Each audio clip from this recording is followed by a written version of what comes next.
A doença de Alzheimer afetará em Portugal cerca de 60 mil pessoas. É a forma mais comum de demência. Representa cerca de 50 a 70% dos casos.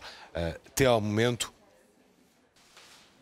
não existe cura. Hoje assinala-se o Dia Mundial da Doença de Alzheimer. Tema para a conversa com o meu próximo convidado, Alexandre Castro Caldas, médico neurologista. Muito bom dia, professor. Quais são as fases iniciais da doença de Alzheimer? Muito bom dia. Muito obrigado pela oportunidade de falarmos deste assunto.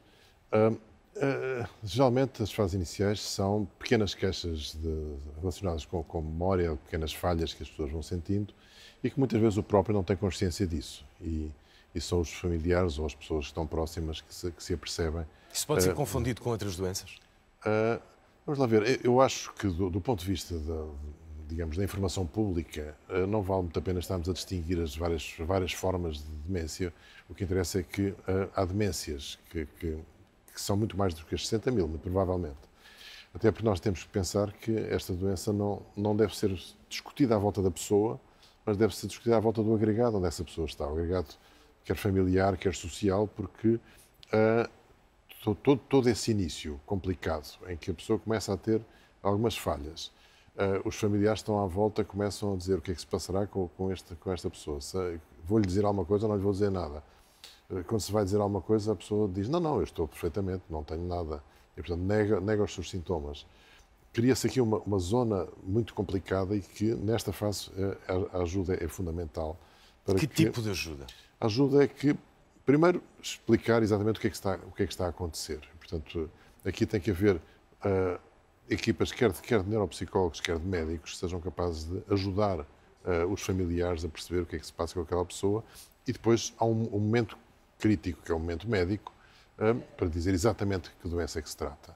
E esse é talvez, digamos, o pico de importância médica para fazer um diagnóstico e dizer que, porque há formas que são tratáveis.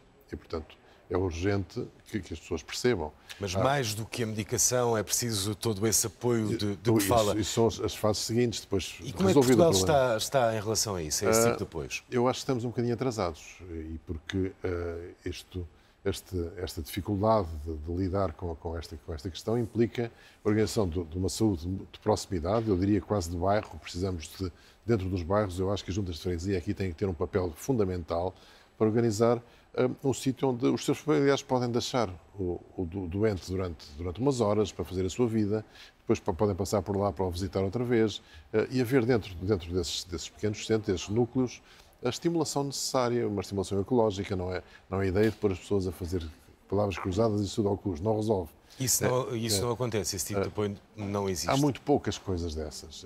Felizmente, algumas iniciativas têm sido interessantes e que estão a ocorrer, mas era muito importante que, por isso, permita aos vizinhos passarem por lá também, ver como é que está o senhor, então passou bem, cumprimentar, e, portanto, não criar a situação de marcar a pessoa como doente fora da sociedade. Há alguma forma de retardar o aparecimento de doenças, estimulando a memória? Não, uma das coisas que é fundamental é reduzir o stress destas pessoas.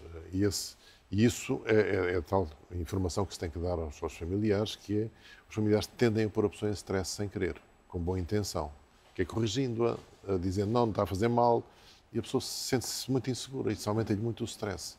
Isso aumenta significativamente as dificuldades. E, portanto, nós devemos manter a pessoa o mais tempo possível dentro do seu agregado, naquilo que o corpo conhece da circunstância, e mantê-la calma o mais possível, pela relação pessoal e pela relação social. Esse é que é o aspecto mais importante. Professor Alexandre Castro Caldas, muito obrigado por esta manhã ter estado aqui no Bom Dia Portugal. Muito obrigado.